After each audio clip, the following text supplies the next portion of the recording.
3 రోజులుగా గ్రామంలో కుండపోత వర్షం పడుతోంది.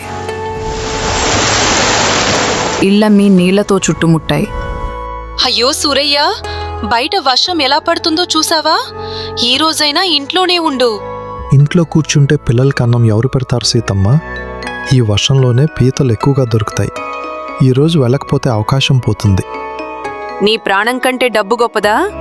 నాన్న, నేను వస్తాను. వద్దురా, కాలువలో నీళ్లు బాగా ఉన్నాయి. నాన్న, నాకు పీతలంటే భయం నాన్న. అవి నిన్ను ఏమీ చెయ్యవు అమ్మా. జాగ్రత్తగా వెళ్ళు, త్వరగా వచ్చి. సరే. అయ్యయ్యో, ఈరోజు నీళ్లు బాగా వచ్చాయి.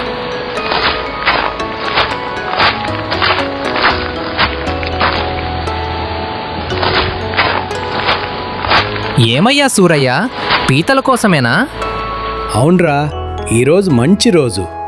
జాగ్రత్త, నిన్న రాత్రి పెద్ద పాము కనిపించిందంట. పాము కంటే ఆకలే పెద్దది. నిజమే. అదిగో అక్కడ పెద్ద పీత. అయ్యో, ఎంత పెద్దదిరా! ఇంకో బుట్ట నిండేలా కనిపిస్తున్నాయి. ఈరోజు నీ అదృష్టం బాగుంది. దేవుడు దయచేస్తే పిల్లలు ఈరోజు కడుపు నిండా తింటారు. అయ్యో, ఇన్ని పీతలా? ఈరోజు చెరువు మొత్తం వరంగా మారింది. నాన్న, ఒకటి పట్టుకోవచ్చా? వద్దురా, కుడుతుంది.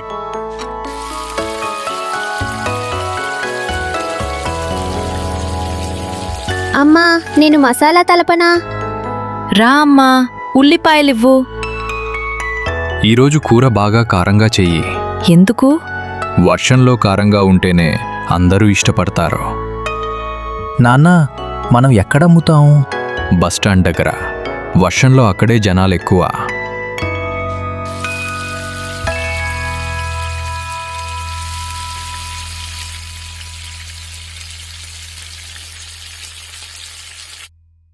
ఒక్కసారి రుచి చూడు. హోహా, ఈసారి కూర అదిరిపోయింది. ఈరోజు మొత్తం అమ్ముడైపోతుంది. దేవుడు అలాగే చేయాలి. సూరయ్యకు తెలియదు, ఆ రోజు అతని జీవితాన్ని మార్చేసే సంఘటన బస్టాండ్లో ఎదురుచూస్తోంది. అయ్యా, ఎంత ప్లేట్? 100 రూపాయలన్నా అన్నంతో కలిపి. ముందు ప్లేట్ పెట్టు.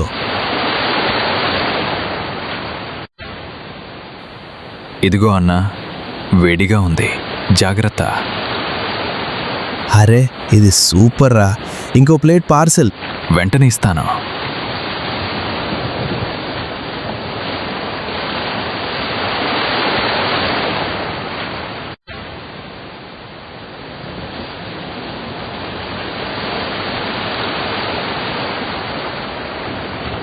అన్నా, నాకు ఒక ప్లేట్. నాకైతే కూర కాస్త ఎక్కువే.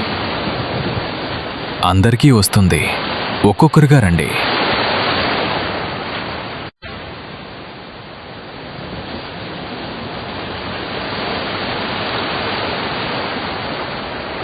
సూరయ్య వ్యాపారం బాగానే నడుస్తుంది. చాలామంది కస్టమర్లు టేస్ట్ నచ్చి మళ్ళీ మళ్ళీ వచ్చేవారు.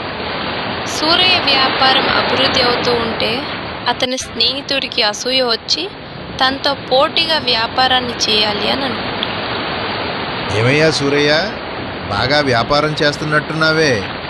వర్షం వల్ల జనాలు ఎక్కువగా వస్తున్నారు. రేపటి నుంచి నేను పీతల కూరే అమ్ముతా. అమ్మో అన్నా, అయితే నా రేటు 80 రూపాయలు. నీ దగ్గర ఎవరు కొంటారో చూద్దాం. ఎవ్వరూ ఆపరు. రేటు తగ్గిస్తే సరిపోదు, రుచి కూడా ఉండాలి. చూద్దాం ఎవరి దగ్గర క్యూ ఉంటుందో. సూరయ్యకి పోటీగా షాప్ పెట్టాడు. సేమ్ అదే పీతల కూర. కానీ పాపం అతని దగ్గర కొన్న వాళ్ళకి రుచి నచ్చక సూరయ్య దగ్గరే కొనుక్కునేవాళ్ళు. సూరయ్య వ్యాపారం బాగా సాగుతుంది. ఇలా వర్షం వచ్చినప్పుడల్లా లాభాలు బాగానే వచ్చేవి.